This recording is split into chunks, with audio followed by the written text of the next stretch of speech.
So looking in this first section here, sorry about all the clay under my fingernails.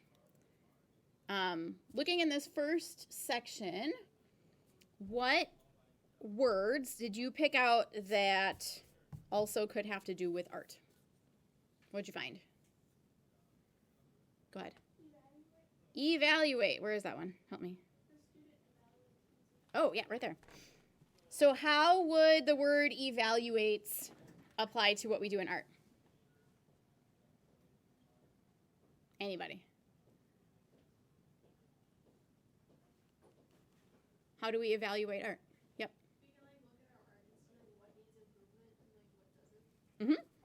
So looking for improvements. Okay. Also looking for strengths, things that are already pretty strong, right?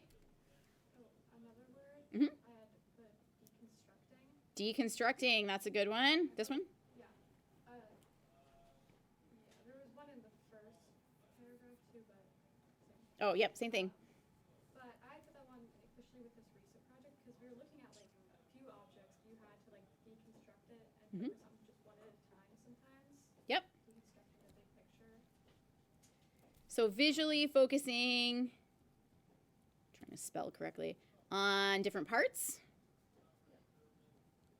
which is different than looking at like the whole picture at once or the whole composition, which we also do, right? But being able to break down the different parts and deconstruct, that's important. Anything else in the first paragraph or the first section here? Yep. There was the word elements. Good. So how does the word elements also apply to art? I mean, there's different like elements. There's the lighting, there's the shadows, there's the relationships, there's so many different elements in painting you have to think about. Yep. So the elements of art or design, depending on what terminology you're using, right? The elements of design would be line, shape, color, texture, and value. Okay, and then there's also the principles like rhythm and proportion and balance and space and stuff like that, which is the principles are how you organize or how you utilize the elements, right? But in music, they talk about the elements of pitch, rhythm, timbre, things like that, right? So what we're going to find as we go through this is the elements of music kind of parallel with elements of art. So we're paralleling sound and visuals. And then that's kind of the main structure and the main point of how we are going to design and construct our project is by kind of using what we hear to determine then what we can see or create visually. Does that make sense? Any other words in this first section here? I think we had good ones. Let's go down to the next part of the article. So looking at the bottom half of that first page, what words did you find in there that have to do with art? Yep. There was one in the first paragraph, passively and actively. Mm-hmm. Active and passive are important terms for kind of if you're looking at movement for active, for like the still life, that was kind of passive. So you're thinking of it. That's a really interesting take on it that I hadn't thought about. You're thinking of the subject. What is the subject doing? Is it actively like engaging you, or is it just kind of existing, right? Which is really interesting because that kind of makes the viewer have to pick up the rest of it, right? So if you have something like still life, which is a more passive subject, and the actor, the audience, the viewer has to have a more active role to engage with it. Whereas if you have a subject that is more active, then the viewer can be a little bit more passive and reactive, right? That's really interesting. Did anybody pick up on what they're actually talking about in this article when they're talking about music and referring to music? Yeah. Kind of like when you're listening to music, sometimes it's kind of like a background thing. Mm-hmm. But when you're actively listening to it, you're like, what's that instrument? Yes. What rhythm, like you have to like actively evaluate it Right. instead of just putting on good sounds.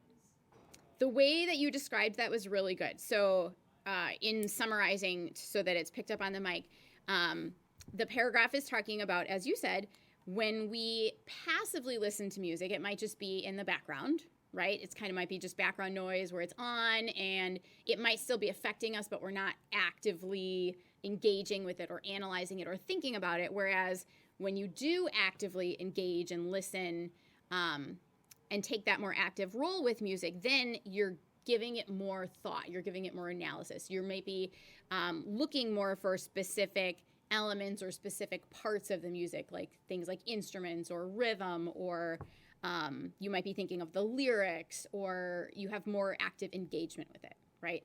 And you guys have all experienced that. You've all had music as background.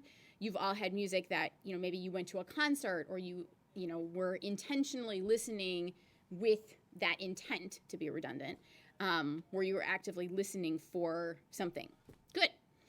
Other words that you found in this section of the article?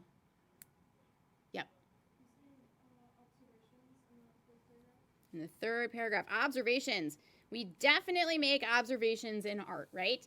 And that actually, I think that goes along with active and passive as well, because some of our observations are kind of things that we notice maybe in passing, or things that are a little bit more passive, and things that we observe with maybe less intent. But there are also observations where maybe we go more towards the evaluating, right? Where we're having more intent behind what we're observing. We are putting more thought, maybe more reaction or analysis into what we're observing, right? Things like critiques, things like when you are looking from a distance and taking a step back and doing more observation that way, versus, maybe something that's a little more passive that you observe kind of more casually in the moment. Good. Other words, Janaea? I was gonna say artist vision, kind of like how we as the artist making it, how we want to see it, but also the viewer and how it comes across. Good. And they talk about that too. So they call that the listener experience in music. So that's a really interesting comparison between those two. So what do we, as the artist, intend? What is our intent for what we want the audience to experience, or to bring their memories or associations or knowledge into, right? Audience. Good. Go ahead. To add on to that, there's I think there's a difference between unconscious and conscious intent. I think on our last project that kind of showed, because when we were critiquing, we're like, oh, those colors go really nice together, and it wasn't really something that the artist consciously decided, but the audience was consciously picking up on it. I'm struggling with my spelling today. Yes, that's a really good point, and that goes back to active versus passive also. You guys did a really good job pulling that all together. And I think that the higher you get in your art education and your art practice, we would not be having this conversation with Art 1, because they haven't experienced enough to be able to unconsciously still use those elements or those principles in design in quite the same way that somebody who has taken 3 semesters of art or more would be able to do. And conversely, be able to notice, right? Be able to have the experience to be able to observe that. Good. Any other words that you picked out of here? We could certainly pick out words like complex, right? Complexity would definitely apply. I like how they talk about significance versus meaningless. We do that in art too, where we prioritize, some details are more important that we need the viewer to see, and maybe we need the viewer to see first or earlier in the viewing experience, whereas some can be more subtle and might be less of a priority for the viewer to actually notice or think about. Anything else in this one? Should we move on? Okay. Page 2. What did you guys find in the top half of page 2?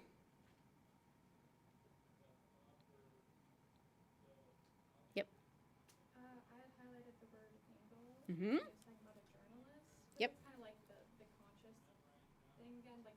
some meaning behind it. Like you have kind of an intent when you're going into a painting and what you're intending to mean, what you're intending to show. And that can be from the artist or from the audience, right? The viewer. Whether it's an audience of, a whole crowd of people or whether it's an audience of one. So that speaks to intent. That speaks to their perspective or their point of view, absolutely. And I like how they compared that to journalism.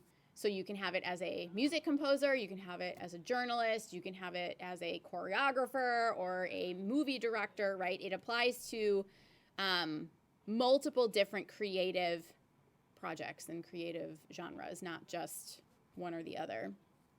Good? Other words, Janaea?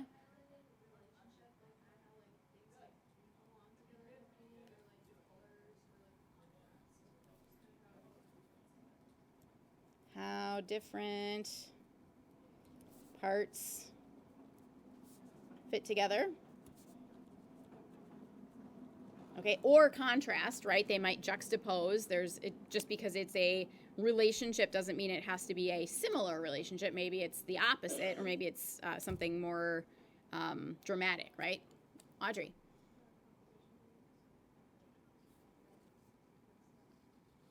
Say that one more time, louder.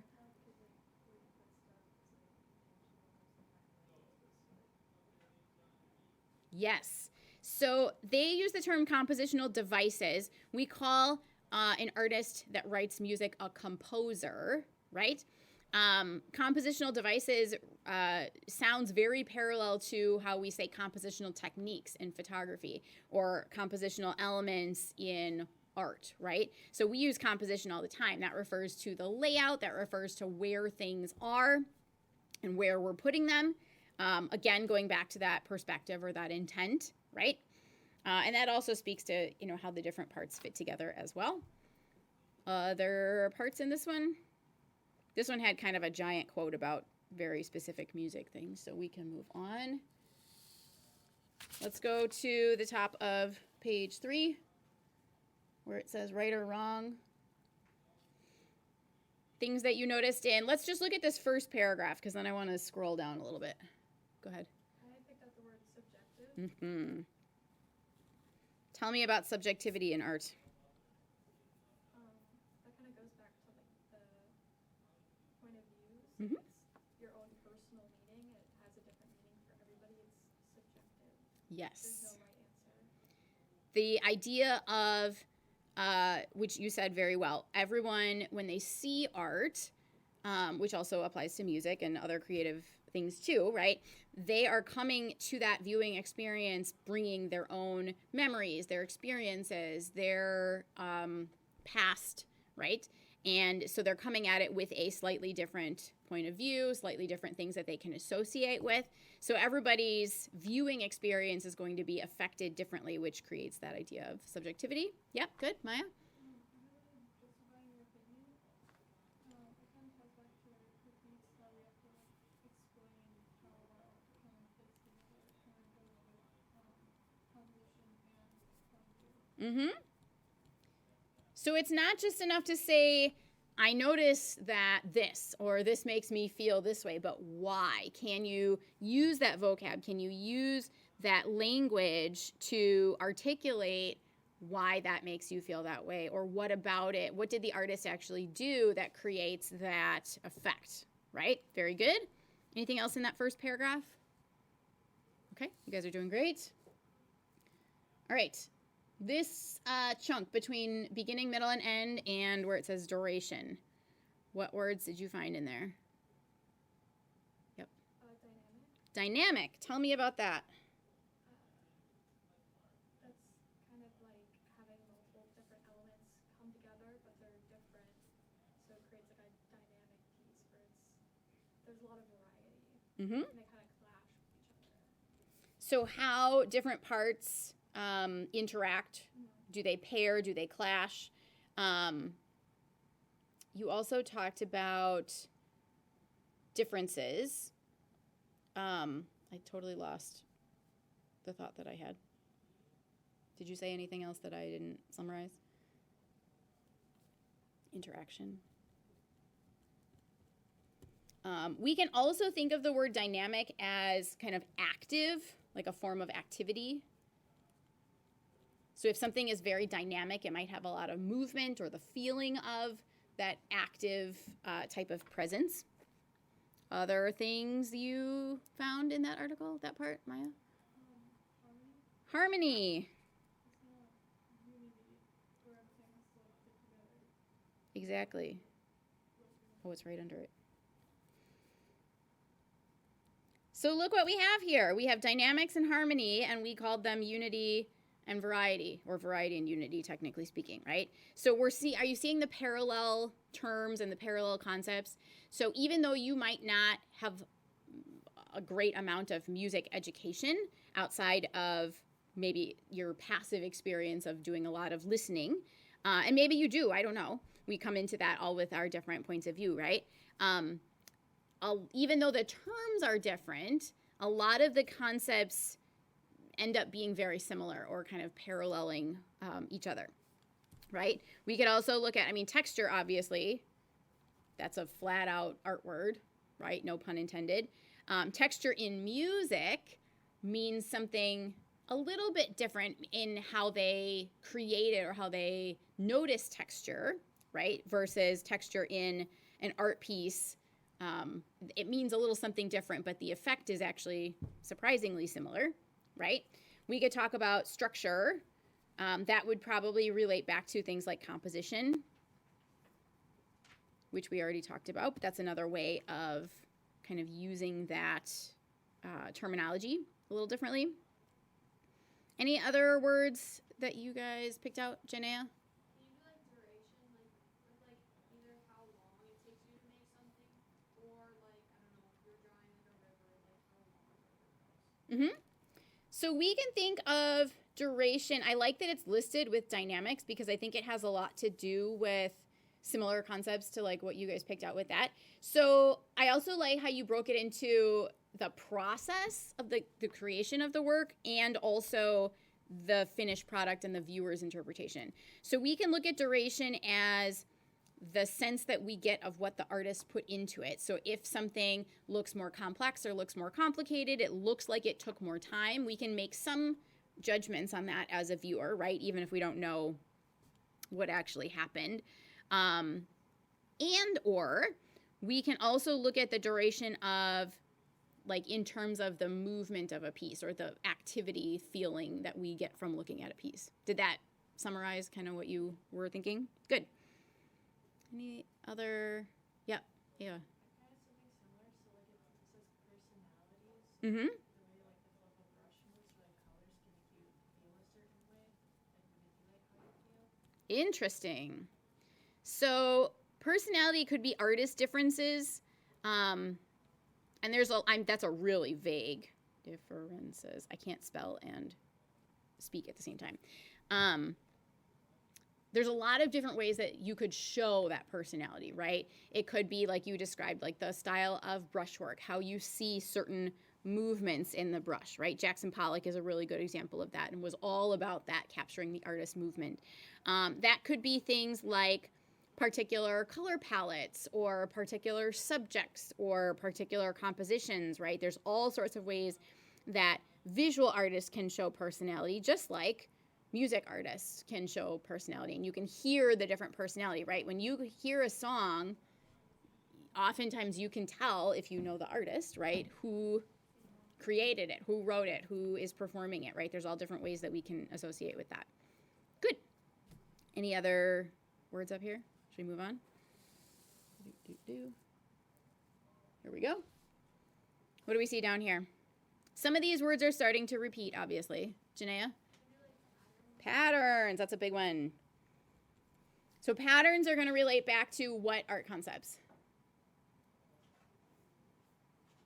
What do they have to do with? Yep, repeating. So when we talk about repetition, we're talking about perhaps things like texture. It could be to create a sense of movement or activity.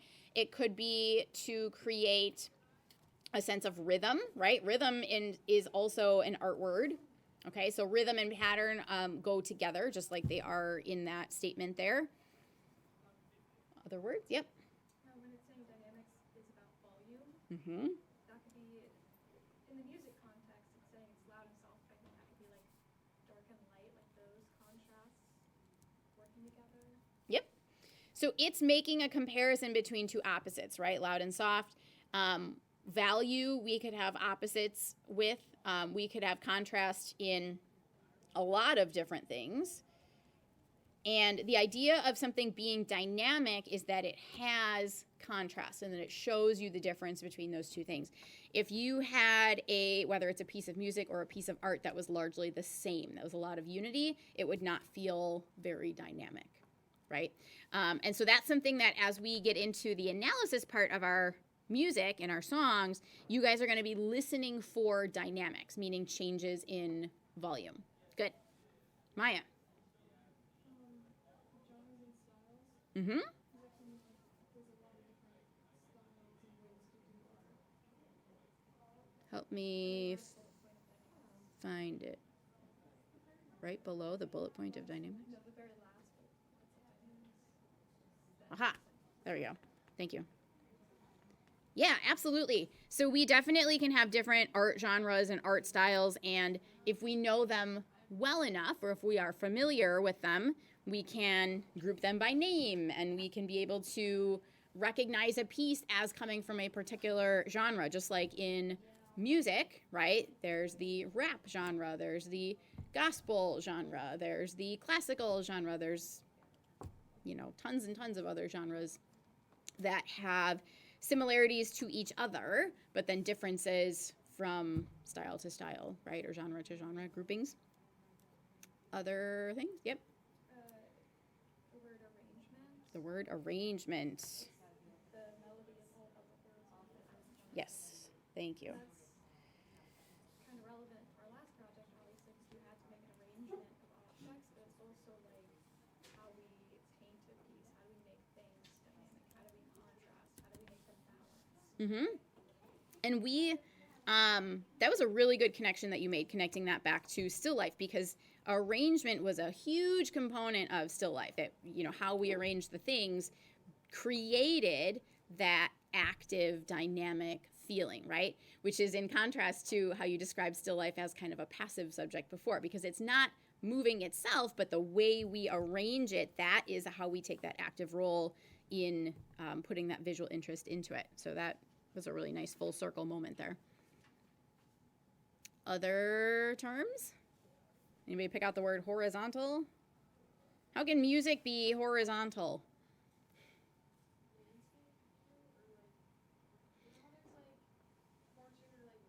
Portrait and landscape, yeah, that's a good way to describe like the difference between vertical and horizontal visually. So when we talk about horizontal in art, usually we're talking about that movement side to side, right? I think that one, and I'm biased because I have been trained in visual more than I have been trained in music, but I think that is more of a visual term than a sound term. So I find that kind of interesting that they refer to sound as horizontal. Sawyer.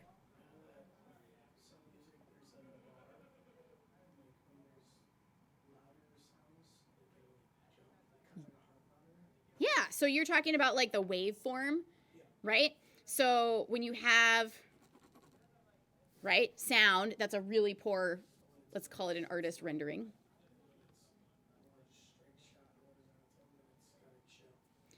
So I'll add on to that.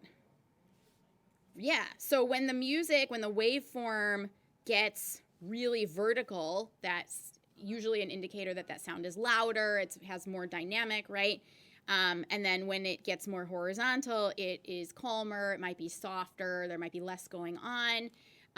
So that refers to a lot of different things about sound. So that idea of that waveform, and I hope I'm using the right term, is a very basic way to translate something that we hear to something that we can see. Does that make sense? Okay. And that nugget of concept right there is at the heart of what this project is about. We're going to be translating things that we hear into visual elements. And there's going to be a lot of parallels, like we have found in the words of this article. And there will also be things that you can experience in both senses. You can both see them and you can hear them, but you might feel more challenged in how to translate one into the other. And you guys are going to have varying abilities to do that. Some of it's going to come very instinctively, and some of it is going to be a little bit more of a dig to kind of figure out how to describe it, how to articulate it, how to make it make sense, okay? Because by nature, we're taking two senses that are completely different and completely separate in most cases, and we're kind of figuring out ways to make them make sense together. So we've talked in art classes before about new ways of thinking and new ways of processing, and how sometimes that can be very, very challenging and somehow frustrating, right? So there is potential for that also. This is like a totally new way of thinking and processing and putting thoughts together, right? Composing thoughts, to use a music term. Other terms, I just used the word articulation. That's a music term also. Articulation in music is like how well you separate your notes. So if a note is kind of jumpy, or if a note is more flowy from one into the other, right? Ava? Mm-hmm. Absolutely, yeah. Sequence would be related with rhythm and patterns, right? Because you could have, I would also say that could refer back to unity and variety also. Arrangement would be another one, definitely. Yep, we could include that with like composition. We definitely arrange our visual elements. Janaea? Mm-hmm. So I would say compression would speak to like how we're manipulating the different elements probably of composition and things like that, right? Because you're talking about like when you like physically squeeze a shape into a space or something like that, right? Yeah, we can manipulate all of that, absolutely. Other words? Did anybody find contour? We talk about contour lines, kind of the outlines of things. We could also, and we'll talk about this, we could talk about melody more strongly in visual art than you might think, right? In a song, the melody is kind of the most important part. It's like the main thing, right?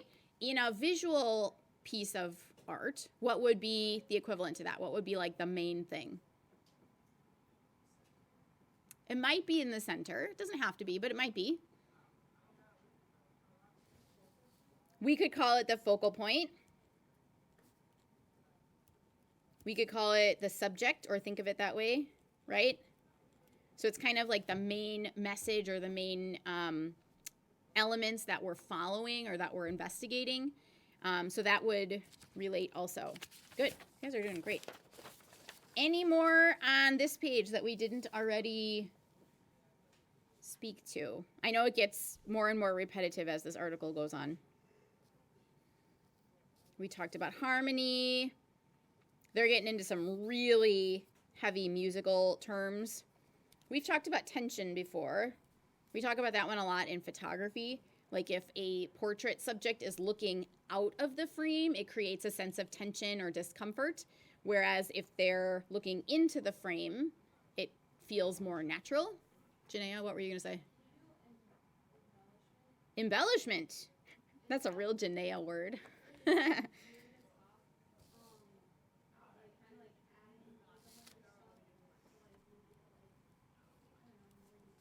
Yeah. So like complexity. Yep. We could talk about that with like maybe personalization also, which kind of relates to what we talked about before. Personalization. Absolutely. Modulation, you probably have used more than you realize. Modulation is change over time.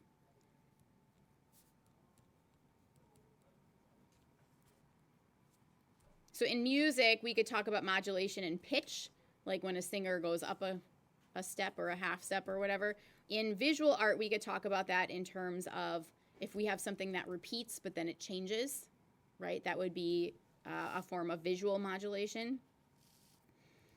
Any other, we got harmony in here a lot, genres and styles,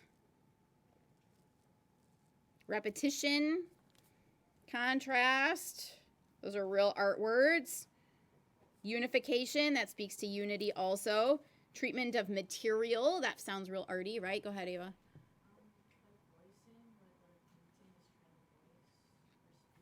Yes. That speaks to like message, right? We could go back to that word intent again. What is the artist intending to voice? And we talk about artist's voice. That's like their personal look or style. Yep. Have we touched on development yet? I don't think we have. Because that kind of reminds me when we're doing, we have to fill out the sheets after we finish a project. We have to add like 3 Mm-hmm. pictures, Progress photos. progress photos. Yes. Our art kind of developed and kind of the challenges we had along the way as well. So that could be just looking at the progress overall, like over time. That could be things like successes and challenges, strengths and challenges. Strengths, challenges. Absolutely. That's a good one. Janaea? I don't know if this works, but instruments, like, could an artist's instrument be like a paintbrush or like a different tool? Absolutely. Tools. Exclamation point. Right? A pencil would be an instrument. A paintbrush would be an instrument. A camera would be an instrument, right? I won a major debate in college in philosophy of art class by debating that photography was art. And then the opposite team had to debate that photography was not art. And it was a very pivotal moment in my artistic college development. Go ahead. Intonation's like the tone implied in music, right? Or no? I am not enough of a music teacher to intelligently describe that. I think it has to do with like the character of your sounds. Okay, so then in like art, that could be like the character or like your design or like, I don't know, if you painted something super bright, like something like that would be happy or like mood maybe? I think you're on the right track. I think I would classify it, and maybe I should talk to Mr. Johnson and get a little bit more clarity on the actual musical definition. But I would think of it as like the mark making, how a acrylic has a different quality, a different visual quality than something like watercolor. How a Sharpie has a different quality than a pencil, right? So I would think that that speaks to how different artists approach things, but also like what message are you sending with each of those differences and why are you making those choices with intent? Yep, I think that definitely relates. We could talk about theme, right? We've worked with that before. How different elements of our composition relate back to a singular message. Here's textures coming into play again. Anything else you guys find in this one? Altering. I could see some significance there. We can do effects. Like the effects that like the art has. Yes. So you're talking about like meaning here.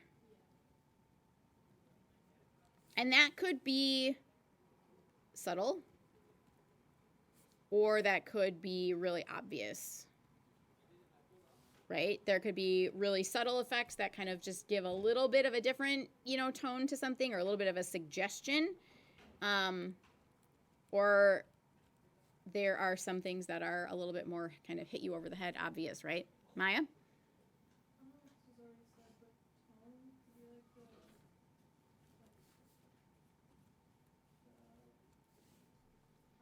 how it looks or how it feels. So there's two ways we can interpret tone visually. We can talk about the actual visual tone of things like values. There is an actual art word when we talk about like color and hue, which is a form of color, and then tone. All of those are kind of related terms and kind of go together. There's also like the tone, the overall tone of an artwork. Is it a sad piece? Is it an inspiring piece? Is it an energetic piece? Does it give you a particular feeling with the tone that it suggests? So that goes with that too. Absolutely. Anything else? You guys are nailing this. Anything back here that we did not already cover? Yep. The very last one, transition. Transition's a big one. And it's almost parallel to this definition that they gave, right? In music, it's the shift from one musical idea or section to another. We could change, just the word musical, right?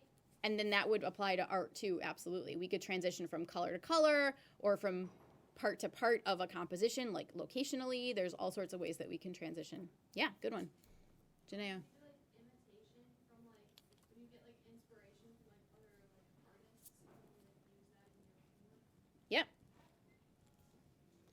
So we as artists, right, we need to be able to use imitation in a way that is inspiration, but not copying, right? And so that's a skill. Like that's something we start in Art 1 to kind of learn how to do. That's not necessarily something that we are born knowing how to do, right? That's a good one.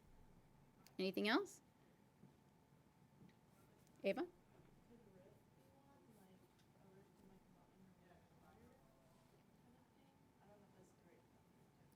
Say that again.